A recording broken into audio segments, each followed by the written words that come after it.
Good morning, everybody. I just had to mute. My dog ran down the stairs barking at somebody out in the street, so apologize for that. So my name is Jeff Sharp. I'm the director of the Ohio State School of Environment and Natural Resources. Welcome once again to our EPN virtual event. It's going to be wonderful when we can gather once again together as a community, as we always do at the 4-H Center. But in the meantime, thanks to Joe and Nicole for putting together such a wonderful formatted Zoom meeting. What a great opportunity it is to be together this time of year with a network of environmental professionals and students, faculty, and staff from across our school in Ohio State and the community. I know we have a number of folks who have signed up for this program and are still logging on now. As you're joining, please feel free to share with everyone in the chat box your name and where you are joining us from today. Adjust your message to send to everyone. We're glad you are here. Our presenters following me will be the main feature on the screen for the next 30 minutes. Please note that this program is being recorded and an edited version will be published on our EPN YouTube channel next week. At around 10:30, Nicole Jackson will review some additional Zoom protocols when we transition to the small group breakout sessions. At that time, we will encourage you to unmute and turn your video on. For those of you that haven't done this before, the breakout function is a very wonderful function that'll allow you to sort of like be grouped into small groups with some of the students that'll be presenting to you all. On behalf of our school, I want to acknowledge that Central Ohio is the traditional homeland of the Shawnee Nation, Miami, Wyandotte, and other indigenous nations who have strong ties to these lands. Individuals from a broad range of indigenous backgrounds call Columbus and Central Ohio home. As a land-grant institution, we pay our respects to ancestors, elders, and relatives past, present, and emerging. Later this morning, I will introduce our January 12th EPN program that will highlight the work of indigenous and tribal scientists and community leaders who have developed a series of climate mitigation and adaptation strategies using traditional ecological knowledge designed and developed specifically for our Great Lakes region. We hope you join us again in January for that program. I'm excited to welcome you to today's feature on Blueprint Columbus and its approach to eliminating sanitary sewer overflows in our city's neighborhoods, and how Blueprint professionals have worked with senior capstone courses here at Ohio State over this autumn, largely virtual semester, for improved outreach and engagement. I think this is about the third or fourth time that we've featured Blueprint in one of our EPNs, so it'll be great to get an update on where things stand. Please review today's agenda on the screen. It has become an EPN December tradition to feature the work of some of our school's senior capstone projects in poster format and to create time for students to connect one-on-one with event attendees during the program. While we are not in person or on campus today, it is our goal to give a group of our students a chance to connect with members of the community and environmental professionals about their work. In about 30 minutes, they will be presenting their digital posters through Zoom-based screen sharing and talking with you in small breakout groups. Please take a look at the project titles listed on the screen and take note of the teams that you would like to hear from later today. Nicole Jackson and Joe Campbell will explain all of this when we get to that point in the agenda. Just reflecting on what I've just shared with you all, isn't it crazy our vocabulary has changed over the last 6 months? Breakout rooms, Zoom, muting, it's crazy sort of like how this is all changed. But we've got a master team working on the technology and we'll make great use of it. Senior capstone courses are a culminating aspect of an undergraduate degree here in Ohio State School of Environment and Natural Resources. These project-based learning courses are designed to enable students to synthesize knowledge gained in the interdisciplinary fields of environment and natural resources, allowing students to apply what they have learned here at Ohio State to real-world challenges and opportunities with working environmental and natural resource professionals. I'm so glad that Dr. Greg Hitzhusen will be concluding the presentation aspect of this program, sharing lessons learned from his many experiences creating, leading, and reflecting upon multidisciplinary capstone courses that he has designed over the years. We will conclude the session today with time for you to ask questions of our featured speakers. Please review brief professional bios on the screen for two of our first speakers.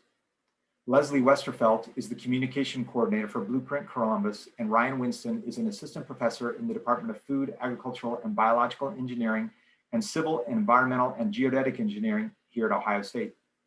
Thank you, Leslie and Ryan, for making time to join us this morning and for your collaborations with SENR. Extended speaker bios are featured at our program page located at epn.osu.edu. I'm also glad that Matt Hamilton and Greg Hitzhusen, both assistant professors in our school, are with us as well. Matt taught the ENR 4900 environmental policy course and will be presenting alongside Leslie and Ryan shortly. Greg also taught the capstone course this autumn in partnership with the Department of Agricultural, Environmental, and Development Economics. I know that both Greg and Matt have excellent perspective to share in local partnership building and teaching for in-person and remote settings. This is one of the toughest jobs that we have for our faculty, is to sort of like serve in these capstone leadership roles. It requires them to work with students, work with the community. It's a very non-traditional format, and thank you very much for Greg and Matt and all the folks that teach our capstone courses. We encourage you to ask questions directly to our panelists during this program using the chat function that is located in the Zoom taskbar at the bottom of your screen. If you have a specific question for a speaker, then please send to everyone, but type in the @ symbol followed by the speaker's first name. Again, we invite your comments and questions in a built-in time at the end of the program for questions to be answered by the full panel, which will occur a little after 11 a.m. They will do their best to answer questions in the chat in the lead up to that time. If you need to troubleshoot technological or connection issues, then please send a direct message in the chat to our event hosts, Nicole Jackson and Joe Campbell. Leslie, Ryan, and Matt have together designed a presentation that they will be sharing with you. I will hand it over to them. Thanks, and I hope you enjoyed learning more about Blueprint Columbus, senior capstones, and community engaged learning. Well, hi, everyone. Thank you very much, Jeff and Joe, Nicole, all of you who are here. It's delighted to see you virtually. I'm Matt Hamilton. I'm an assistant professor in the School of Environment and Natural Resources here at Ohio State. And I'm joined by Leslie Westerfelt and Ryan Winston. So we'll be sharing some perspectives on the value of capstones for engaged learning.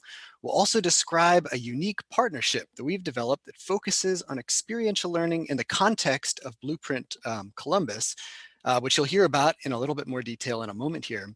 And we'll share our experiences also on how COVID-19 has presented opportunities for adaptation of these capstone models that we've developed over the years. All right, so that's me there on the right. I'm a social scientist, and my research and teaching focuses on how people work together to solve environmental problems. And you'll hear from Leslie Westerfelt in a minute. She's the communications coordinator for the city of Columbus. And she spearheads outreach activities for Blueprint Columbus. And Ryan Winston is an assistant professor in those departments that Jeff just mentioned here at Ohio State. And his work focuses on sustainable management of water resources. So Ryan and I teach capstone courses that each focus on a different aspect of Blueprint Columbus.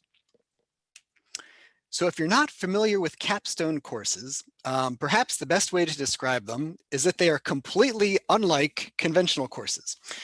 So a key element of the capstone model is that students design and implement projects in groups. And these projects offer opportunities to apply skills and knowledge from prior coursework or from other experiences. So for example, some students have experience with video production, others with GIS, and so projects can feature these types of skills. Another characteristic is that capstone projects are not only conducted or carried out within an academic setting, but feature these rich opportunities to interact with professionals in a variety of different environmental sectors or other professional settings. And so that's not only essential for developing capstone projects in the context of the course, but it also has this dual benefit of enabling students to expand their professional networks. And above all else, capstone projects feature the opportunity for students to respond to a real need, to make a real contribution, and to address real environmental issues. Okay, so as I mentioned, Ryan Winston and I both lead capstone courses that partner with Blueprint Columbus. And we've done so for a couple of years, in large part because we love working with Leslie Westerfelt, but also because Blueprint offers something of a living laboratory for student groups to grapple with really important environmental management challenges. So as you'll hear in a minute, Project Blueprint is a large-scale initiative that adopts an innovative approach or a set of innovative approaches for addressing stormwater management challenges in Columbus. And so for the social scientists in my SENR capstone, those innovative elements present opportunities to contribute to Blueprint's efficacy in working through challenges associated with novel approaches to large-scale implementation of green infrastructure. So that includes engagement with diverse stakeholder groups, development of strategies for broadening participation and outreach to people and to communities with often very different values and preferences. Now, the environmental engineering capstone groups tackle the technical challenges of designing green infrastructure itself. For example, relatively large-scale infrastructure designs at the Southside Heritage Park in the heart of the city. And at this point, I'm going to turn the presentation over to Leslie Westerfelt to describe some of the goals and the scope of Project Blueprint Columbus in a little bit more detail. Thanks, Matt. Before I start, I do want to kind of talk about what the city and Blueprint as a project, really we gain a lot from these capstones. And so I'm glad that they're helpful for the students, but I also want to acknowledge they're really helpful for us. The biggest thing and kind of the most immediate benefit that we get from these is really that fresh perspective. So Blueprint is a large, very innovative program. This is something that no other city in the country has really adopted, are really helpful in kind of helping us figure out new ways of talking about this, new ways of looking at it, gaps in our services and our strategies and everything. And so they're just critically valuable for us with that. It's really great to have access to that brain trust.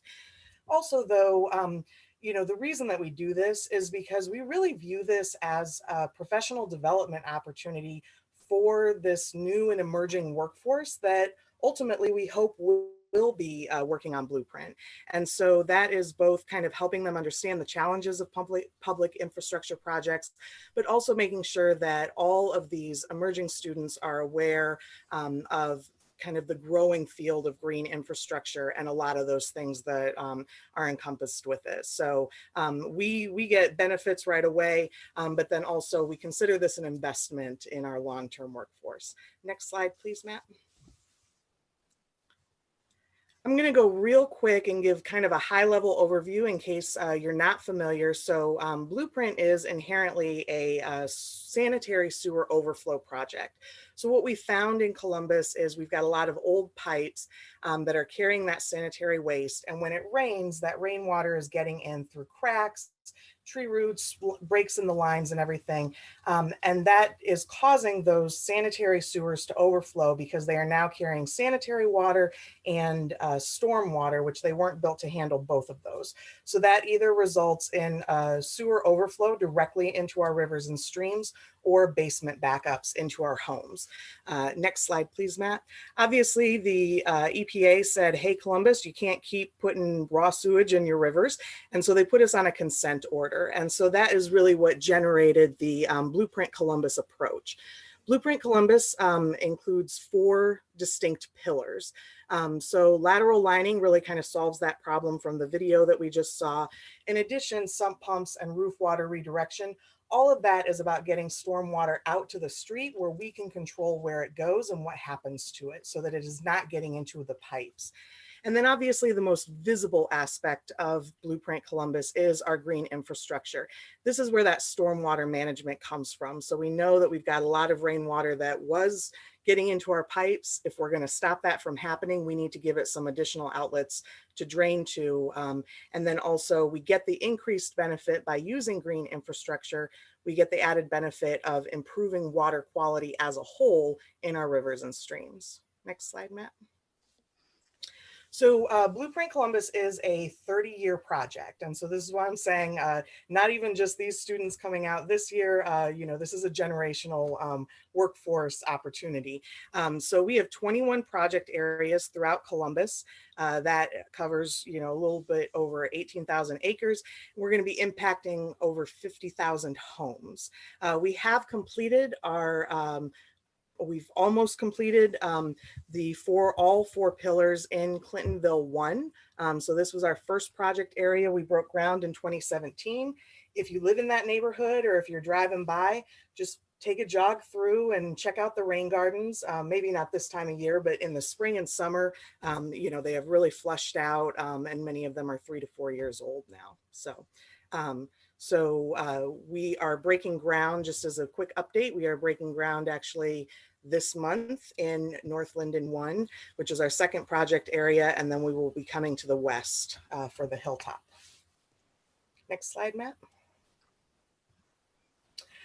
So one of the reasons why the students are really so critical for our project and kind of giving us that fresh perspective is because there are some challenges with implementing a project that really is invasive, right? This is very different from any other kind of project that public utilities has done. Typically, we put in pipes, we cover up the ground, we go away, everything looks the same. But now we're really invading but neighborhoods, developing green infrastructure, permanent features that are now in these neighborhoods. And so making sure that the community understands, making sure that we are providing avenues to have dialogue with them, and really kind of thinking through design opportunities or changes that we can make to this process to really work with the communities is really critical.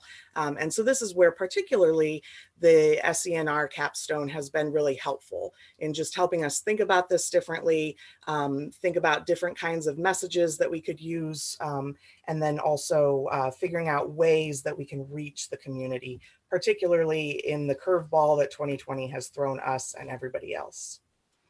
Next slide, Matt.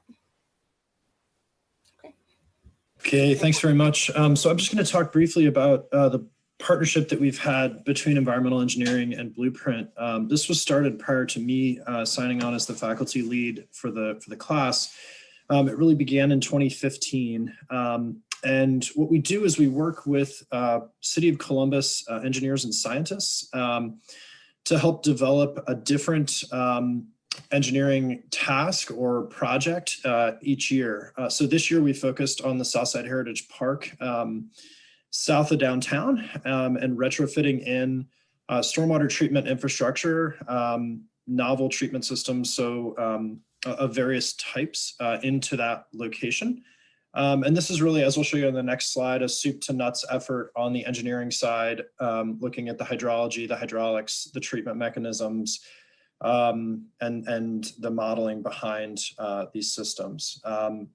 We also have a really great relationship, and one of the things I think that's maybe most valuable to the students is we work with consulting engineers from 10 different firms, with local engineers from here in Columbus coming to guest lecture each week. And so we break, as I'll show you in a second, the topics out into different modules.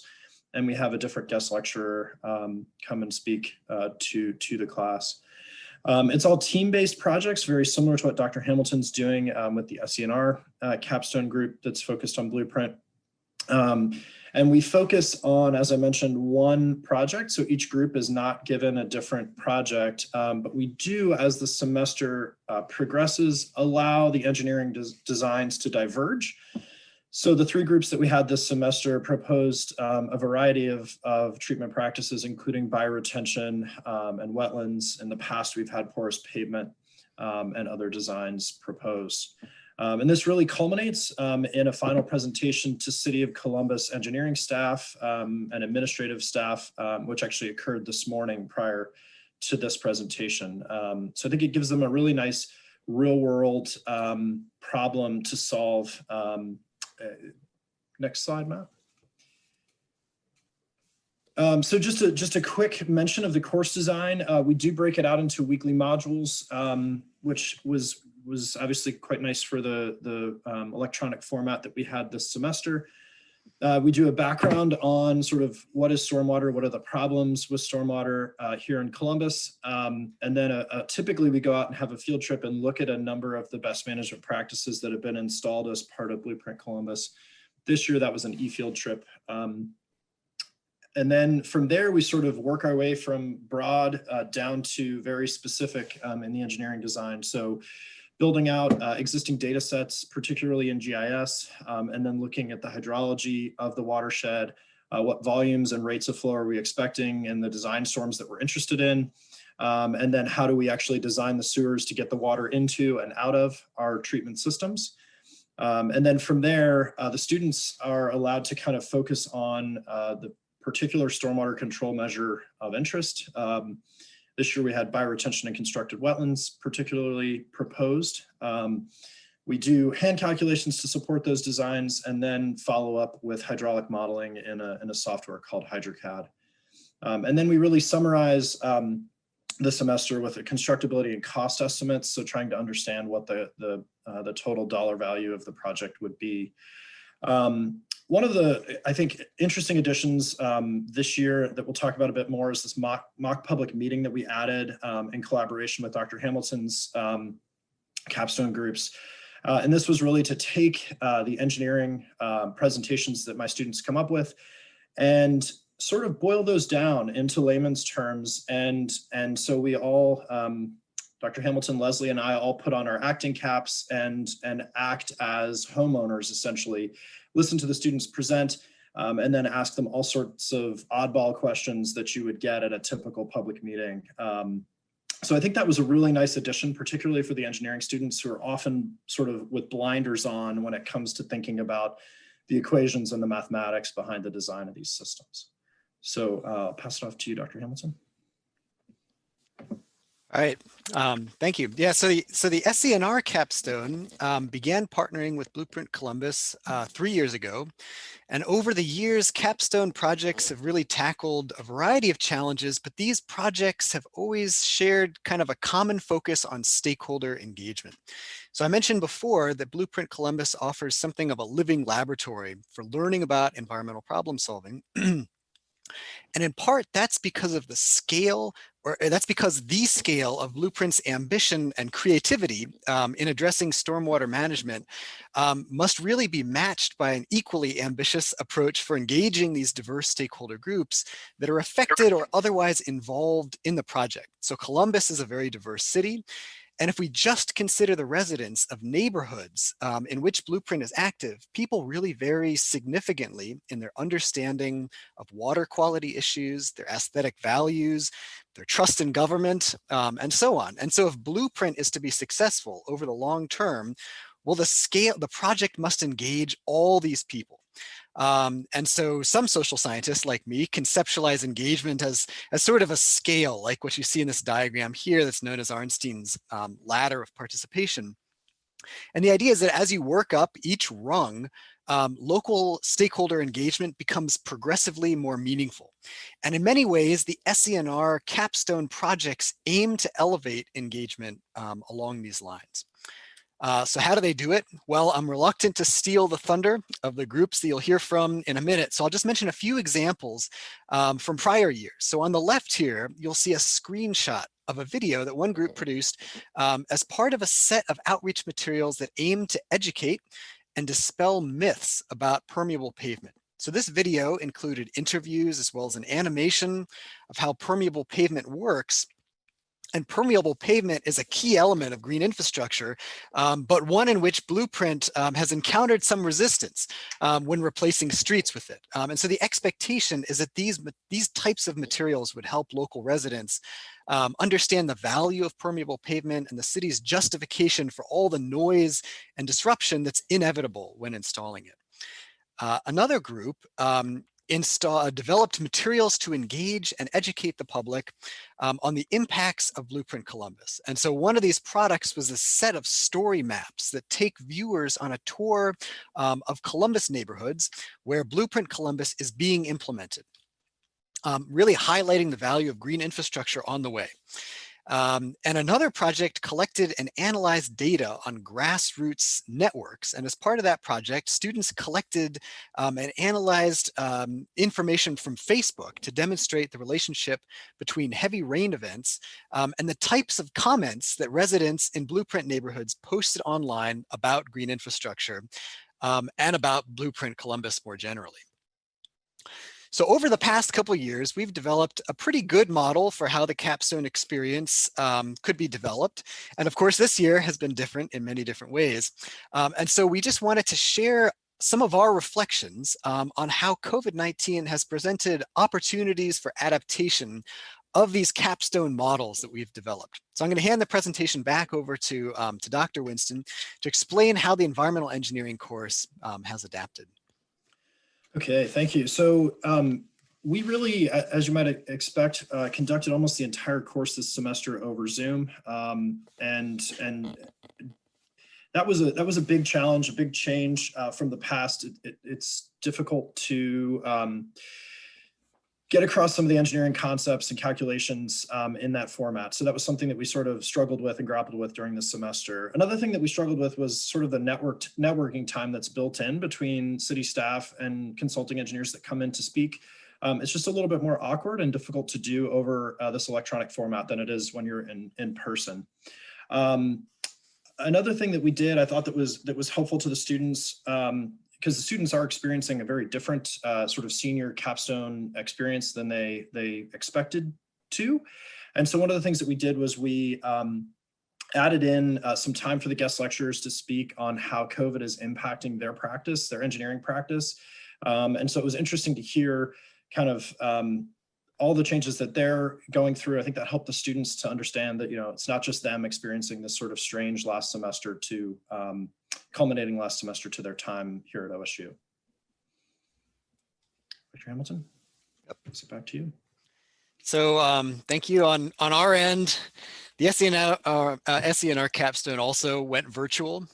So groups in the SENR capstone identified mutually convenient times to meet during the week and work together over Zoom. And then meetings with our partners, namely Leslie Westerfelt and others at Blueprint Columbus, were also conducted over Zoom. Now, because the SENR capstone focuses on engagement, and the pandemic has really restricted Blueprint's ability to conduct outreach in person, the events of this year actually provided something of an opportunity to incorporate that constraint into the capstone projects themselves. So for example, Blueprint has needed to figure out how to rely exclusively on a much more virtual engagement platform. And so several of the SENR groups took up that challenge of developing strategies to help with that. And other groups explored the unique challenges and opportunities of online-only outreach, which has allowed them to evaluate the implications for diversity, equity, and inclusion goals. So we just want to wrap up our presentation here by highlighting an experiment of sorts that brought together both the SENR and environmental engineering capstone and Blueprint, of course, as well. So as you might imagine, students in both courses have distinct trainings, cultures, goals, perspectives, and so on environmental management. And throughout their professional careers, they won't be working in isolation. They'll certainly be needing to engage with one another, not specifically, student to student, but across those types of cultural boundaries. And so Dr. Winston, Leslie Westerfelt, and I wanted to provide something of an opportunity for students in both courses to learn from one another. And in particular, we wanted to help future environmental engineers better appreciate the challenges of public engagement in their work, the human dimension of engineering, so to speak. And we likewise wanted to help future natural resource management professionals really grapple with the technical considerations of environmental planning, to open the black box of project design. And so we organized this mock public meeting, which I'll let Dr. Winston describe here. Okay, great. Yeah, so just to follow up on what Leslie had said earlier, a lot of these Blueprint Columbus projects are not typical stormwater projects, right? A typical stormwater treatment project might be the wet pond out behind the Walmart that nobody ever sees, nobody interacts with. Doesn't matter if it's an eyesore, right?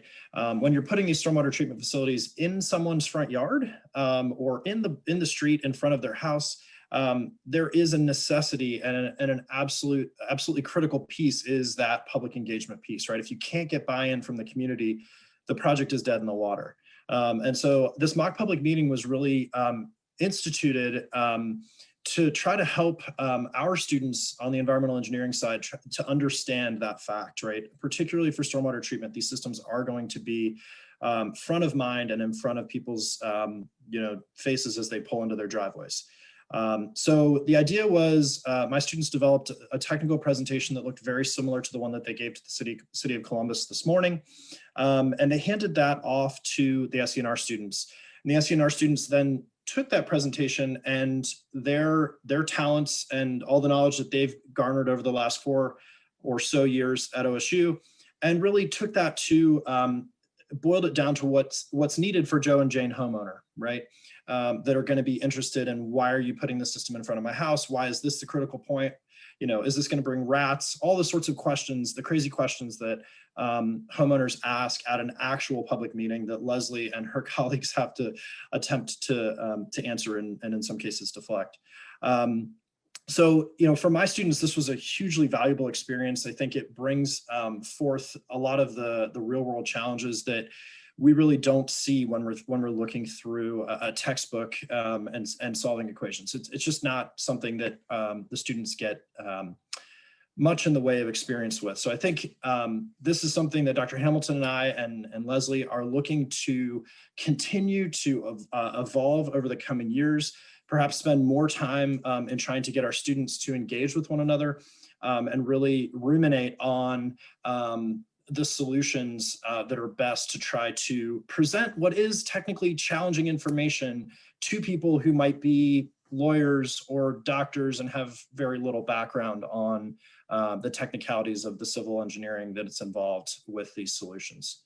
So I think it's really a fantastic experience for everyone, and it's something that I hope will continue into the future, as I think it will help to prepare our respective cohorts of senior students to serve their communities, be it here in Columbus or wherever they end up in the US or the world. Next slide. So with that, we'll just stop there. I think we're right about on time here. So thanks everyone for listening. Hopefully you gained a bit of useful information out of that and the types of things that we're attempting to solve in our capstones related to Blueprint Columbus. If you want to follow up with any of us, any of the presenters from this morning's presentation, our contact information is here on this slide. Thank you, Ryan and Matt and Leslie. That was great. You alluded to earlier about redundancy and resiliency. Well, I know myself and I believe Nicole Jackson, who are our official program host, both lost power during this program about 15 minutes ago, and we managed to stay on. So I know we lost a few folks who were able to get back in as well. So what we're going to transfer into now are the breakout sessions for the student presentations. So the students from ENR 4900, if you could please join your groups now. For everybody else who's a non-presenting, a non-student and not presenting, take a look. You should see an option to join a breakout group. There's 5 different options. And each option is has the title of the particular project that will be presented on. So just take a minute when that pops up on your screen to look at the options there and choose the one that you'd like to interact with. Once you're in those rooms, the students will be giving a brief presentation, maybe showing a poster or talking a bit about their work, and then it'll open up to Q&A, which they will be facilitating. So I encourage you to turn on your screen and make the most of your opportunity here to interact with our student presenters. All right, welcome back, everybody. Again, it's delightful to see folks coming back in with their cameras on to see some familiar faces. Let's give it another few seconds here before I kick it over to Dr. Greg Hitzhusen, who's an assistant professor of practice in the School of Environment and Natural Resources at Ohio State, who's going to share some lessons learned from his many years of experience developing, creating, leading multidisciplinary capstone courses. So Dr. Hitzhusen, I'll hand it over to you. Thanks, Joe. And I just wanted to say thanks for everyone for being here this morning, and thanks for including me in the program, Joe and Nicole. I'm glad to be seeing all of this, both because of all the fine effort of the students, and also because I love these kinds of projects. I've been teaching the capstone course for the EADS major, the Environment, Economy, Development, and Sustainability major, since its inception about 5 or 6 years ago was the first time we needed a capstone for that relatively new major. And prior to that, I was running sustainability projects in some other courses I taught since 2009. And I really love these kinds of projects where you're connecting with the community or with a municipal agency, just both the collaborations among the students and between the students and the collaborators. I think it's a really rewarding sort of experience. It's both challenging and rewarding, I think, for students and for instructors. I wanted to say a couple more things reflecting on what Matt Hamilton shared earlier about sort of the unique particularities of capstone classes. And I wanted to agree with a lot of what Matt said about some of the special opportunities in a capstone class. A couple other things. I think this sort of the great learning experience that you can get in a capstone class, as well as the challenges, is one of the reasons why capstone classes are important curricularly. And one of the ways we know this is that we put a lot of weight in our curriculum on assessment for capstone classes. I mean, a capstone class is where as a student, you have the chance to bring together all these skills you've been learning at OSU and try to transfer them, start transitioning to the real world. And so hopefully what you're putting on display is all the things that you've learned in 4 years. So we use it a lot as a program in the School of Environment and Natural Resources, just to decide how well our programs are going. Because if our students can succeed in capstone projects, that suggests that the overall is working out fairly well. And likewise, if students are struggling to complete projects like this, then maybe we think we should tweak our curriculum a little bit to help prepare students better for these kinds of experiences. So I think curricularly it's important. Also experientially, I think for students just to get a few steps ahead and transferring all the things that you've learned at your time at OSU and the skills that you've gained in the training, to start transferring that into what that means to use that to solve real world problems or to go into a work situation or a job or maybe move on to grad school. I think that definitely helps. I also love the way that these projects turn campus and the community into a living laboratory, right? We make the community and the campus our test bed for learning and for research. That both creates good learning opportunities, and it also offers the opportunity to solve sustainability problems. The good learning opportunities and solving sustainability problems. I started using sustainability projects in courses when I was teaching the writing course for the School of Environment and Natural Resources for pedagogical reasons, because we know that when you focus on a project that probably you care about a little bit more, you'll learn better and you'll write better. And so we got into a lot of different projects in that writing course that sort of set a tone for sustainability projects, especially around campus. Now, let me go ahead and share my screen and just talk about a few of those.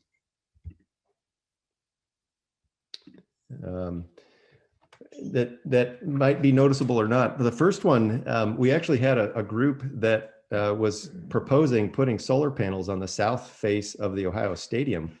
And they got so far as to get a solar panel manufacturing company in Ohio to agree to donate the solar panels to Ohio State for that. And we had a whole series of meetings that followed the course, and the stadium manager was excited about this. When they did the math and figured out how much electricity it would generate, Ohio State decided, you know what, we want to do something bigger than just the solar panels on the stadium. And then that was when they said, why don't we do this big wind purchase? And so the students didn't get the solar panels on the stadium, but they helped inspire the big wind purchase that happened shortly thereafter at OSU. Another thing, it used to be this Buckeye Footprint website that I think still exists as sort of as a dashboard for resource use on different campus buildings. But we had a group of students that did a project on how to improve this. And then they actually were brought into the consulting group that was working with the university, brought them in to give their report to the consultants because they valued that input. Similarly, there were some bottled water projects that contributed to the university's decision that whenever a drinking fountain is replaced on campus, it needs to be replaced with a water bottle refilling station. We also had students that managed to get a grant for almost $10,000 and helped design the chef's garden at the Heirloom Cafe at the Wexner Center. This garden doesn't exist outside anymore. I think they eventually decided that was hard to maintain, but they shifted that. And you see the herb planting boxes and grow lights in the Heirloom Cafe. That is the result of student projects. There's also a bike map for campus. And that came from a student project. They worked with two different classes. There was a data analysis class that gathered data of traffic patterns all over campus. And this group helped distill that into a map of where are the safest and the least safe places to travel on campus. And that resulted, I don't know if you've seen it, outside of the RPAC, there's this little bike map kiosk along with some bike fixing tools. And that all came from a student project as well. And some of the ideas from that project also talked about, we could get these green roof bike racks, and some of that, while they didn't focus directly on that, those things started showing up around campus shortly thereafter. There was also a group of students that looked into when the Fifth Avenue Dam was removed from the Olentangy River on campus. They said, we're going to have problems with invasive species once they stop actively managing this. And so they actually succeeded in getting a May-term course created to research different possibilities for invasive species management in the Olentangy River corridor. And that was pretty exciting. And then there were a bunch of other student projects just from the class that actually won grants they were the Coca-Cola Student Sustainability Grants that OSU offers. Some other capstones, there was a food policy capstone course proposal. They said, we should have a capstone course in food systems, and that actually got approved to be taught. And now there's going to be a sustainable agriculture major that will have its own capstone course. So there's some work that went in there. There was a tree canopy group whose poster, they delivered their poster, and then one of the vice presidents at OSU liked the presentation and the poster so much that she took it and put it in her office for several months and would present it to people. So that was a huge success. And some of our students also gave some input into some of the reusable mugs that were being given out to incoming students a few years ago. I'm going to just take one quick break because my dog is really going crazy to get out. Just a second.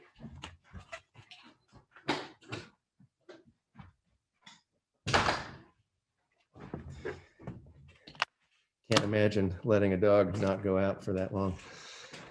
Some other interesting success stories. This was a group we worked with Old Worthington and a bunch of sustainability projects for the city of Worthington.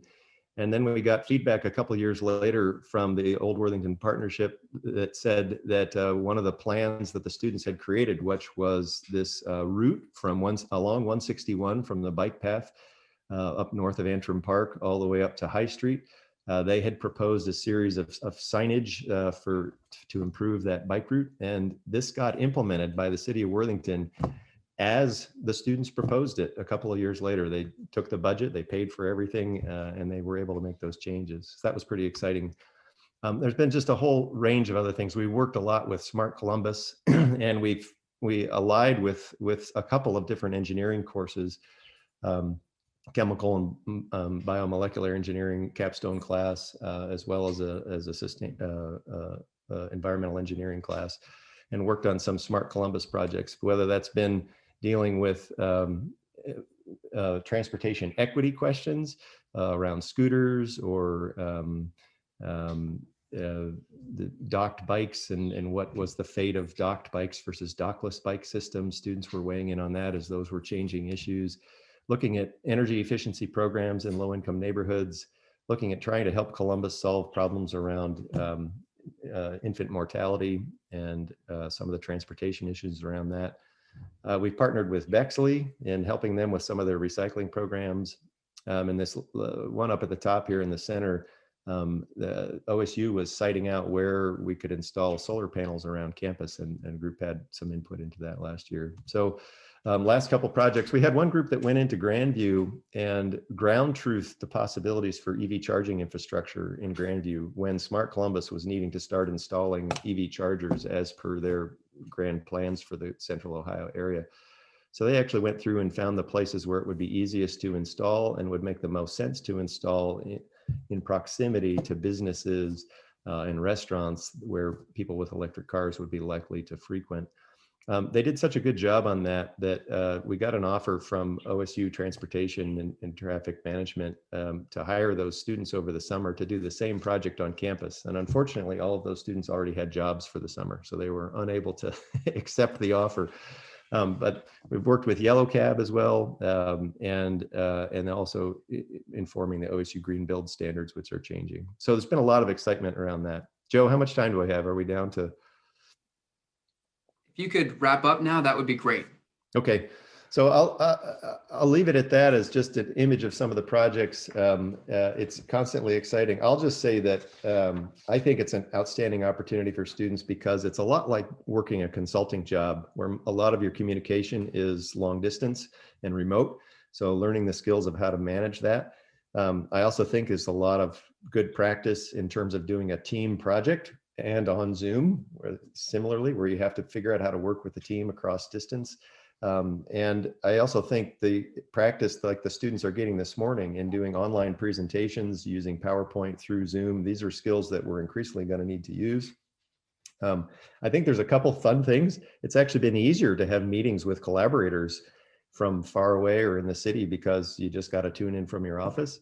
We've also been able to include alumni from the program to come in and listen to students' presentations in class and give some feedback from their experience now out there in the working world in a sustainability job. That's pretty easy to do when all they have to do is tune into a Zoom meeting rather than come all the way back to campus.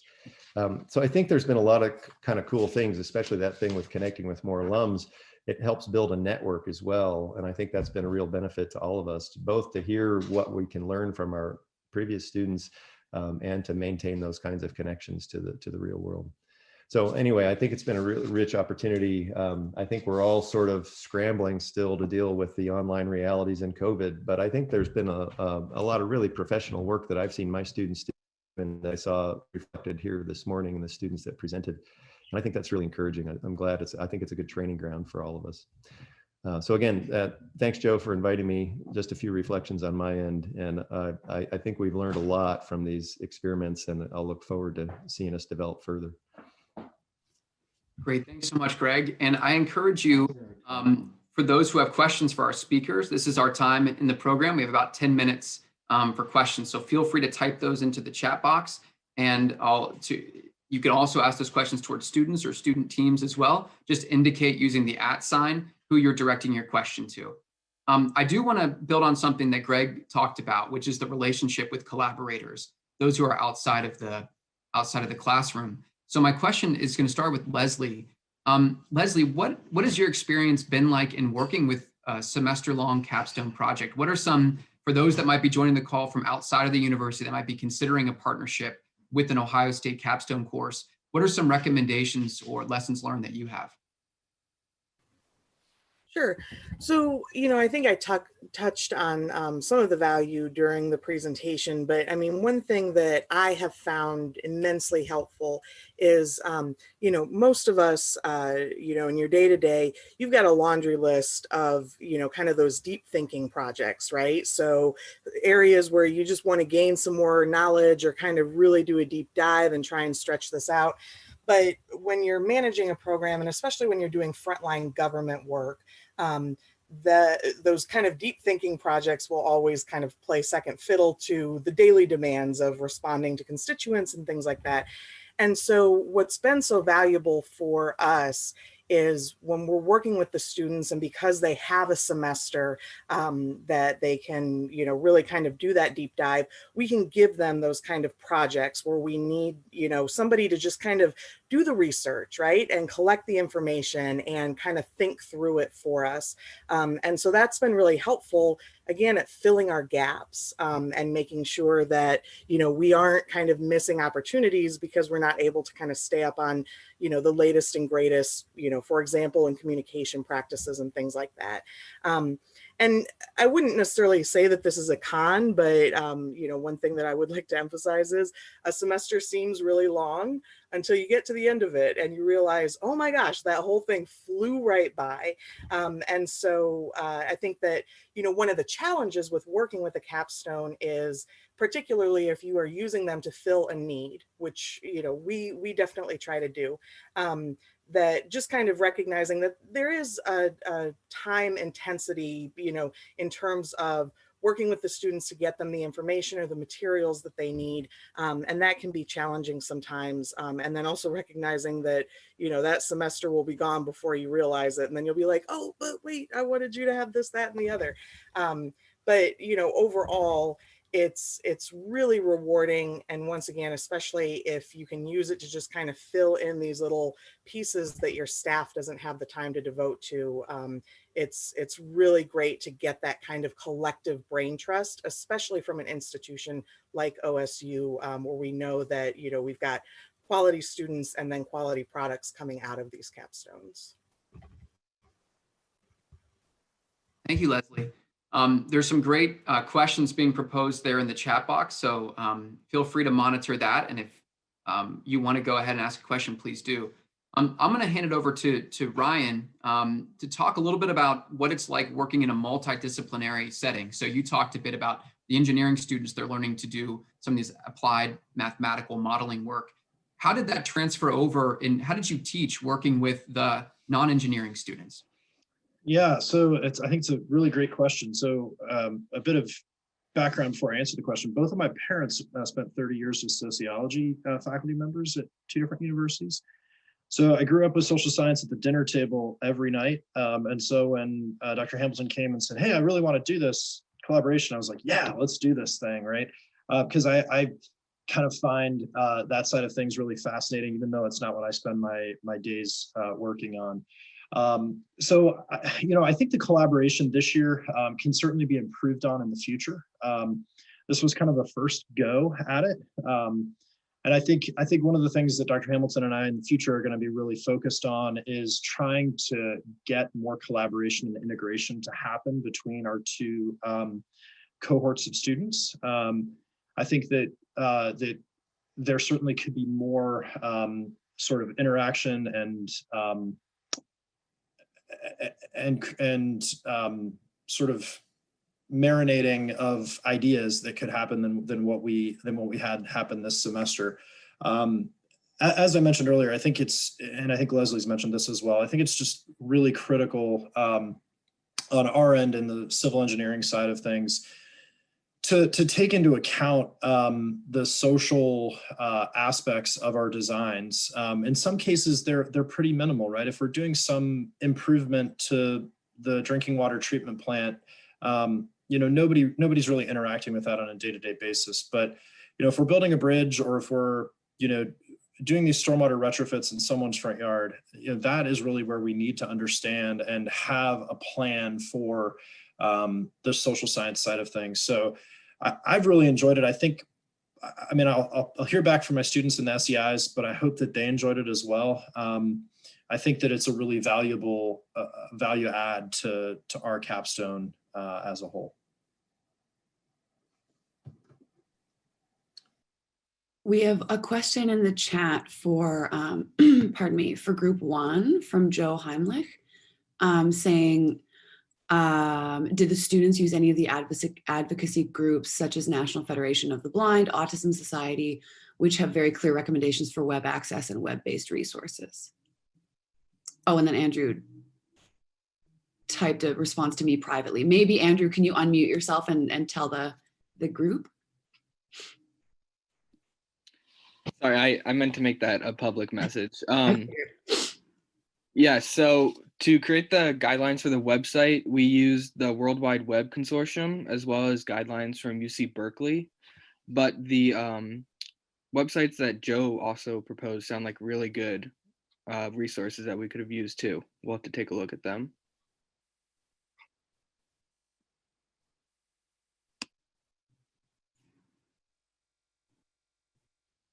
Thank you, Andrew. Any other responses from that team or follow-up?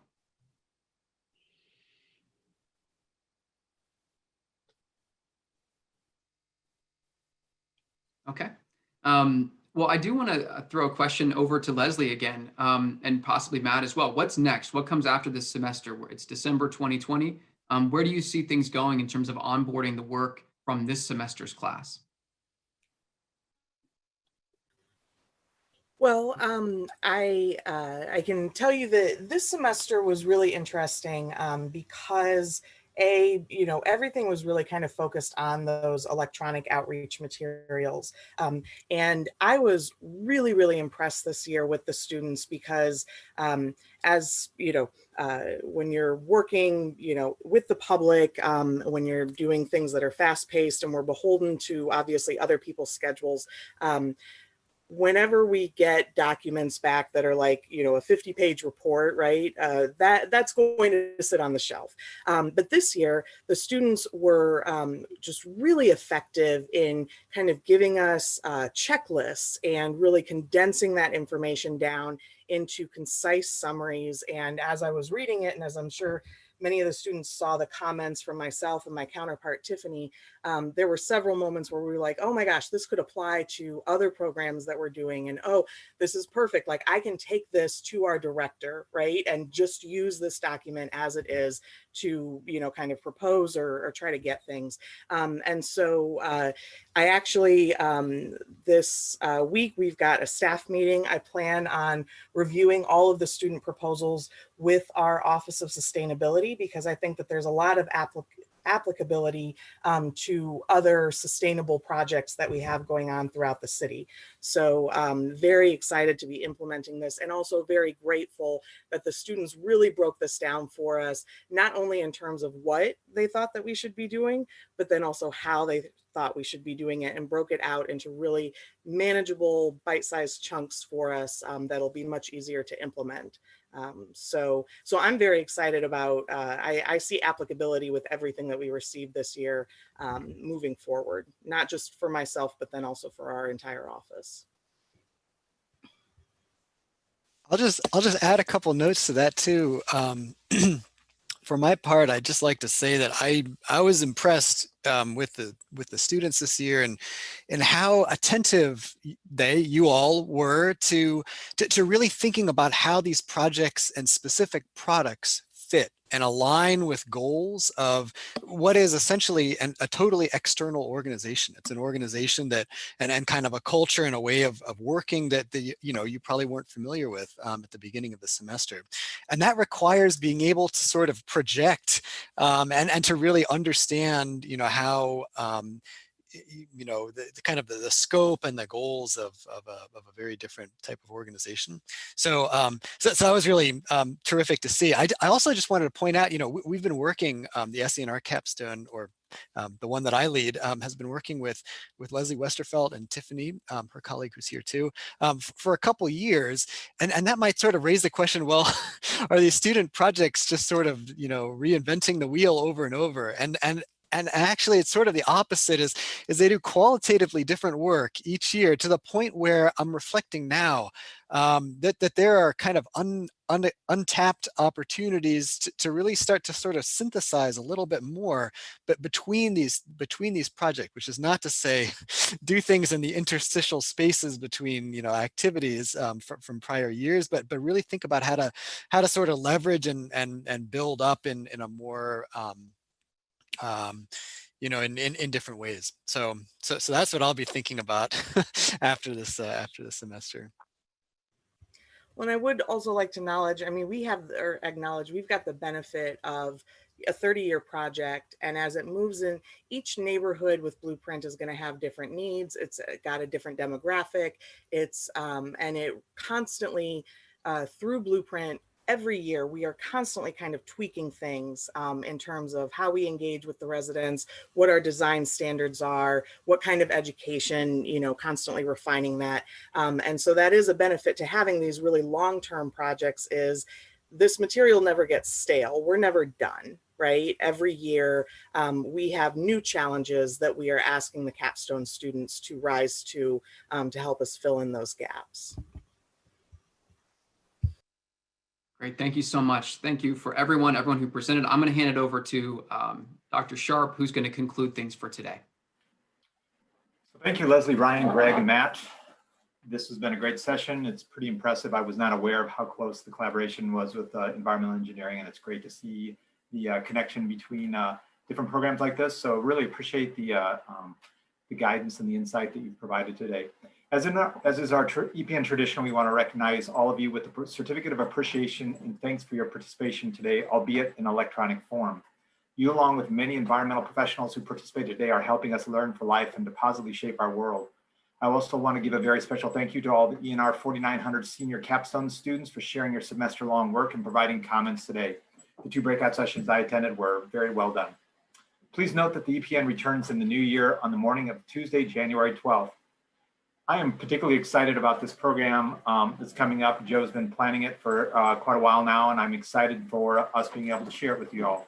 As we've explored in previous EPN programs, climate change dynamics are impacting the Great Lakes region, including the indigenous peoples who are traditional stewards of this area. This EPN virtual event will feature 5 tribal and non-tribal authors of Dibaj Anishabi Izitwad, which is a tribal, and I'm sure I did not pronounce any of that right, but it's a tribal climate adaptation menu designed for the Great Lakes region. The title is written in the Ojibwe language and translates to doing something based on the Anishinaabe way.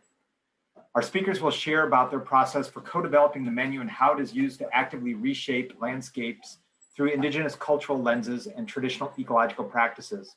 This menu was created based on Ojibwe and Menominee perspectives, language, concepts, and values, and was intentionally designed to be adaptable to other indigenous communities, allowing for the incorporation of their language, knowledge, and culture. In addition to Dr. John Lowe, Director of Newark Earthworks Center, who will join us to share about ways to connect these themes within an Ohio context, and including through the center's traditional ecological knowledge restoration work and regional partnerships with the U.S. Forest Service. Please visit epn.osu.edu to register for this program today. If you have further questions about this program, then please reach out to Nicole and Joe. I think this will be a very fascinating program, and we'll be recording it so people can access it later. The last item today on the screen are details for our maple syrup sale. Back to the capstone thing, this is a product that emerged out of some capstone projects about 5 years ago based on our Mansfield campus. It's amazing to see how these little things sprout into such amazing outcomes. Funds generated from the syrup sale go back into the operation of the Mansfield Sugar Bush, produce several student scholarships and internships, support woodland management research, and support maple-based outreach for natural resource professionals, landowners, and students. Please visit the website listed on the screen, woodlandstewards.osu.edu/maple to purchase your Ohio State maple syrup today. We've got these wonderful glass commemorative jars with the Ohio State branded labels on them. Makes a great gift. I've given them for last year, quite a few. My understanding is these are selling very well, so please go and check that out and take advantage of this great opportunity. I'll turn it over to Joe then. Well, that does it all for today. Thank you all again to everybody for making time this morning, for being a part of these conversations. Thank you all so much. Appreciate it. Hope to see you again in the new year, and take care, be safe, be well. Great job, students. Thanks everybody for their patience. Thanks, Nicole. Thanks, Joe. Thank you so much. Thank you all.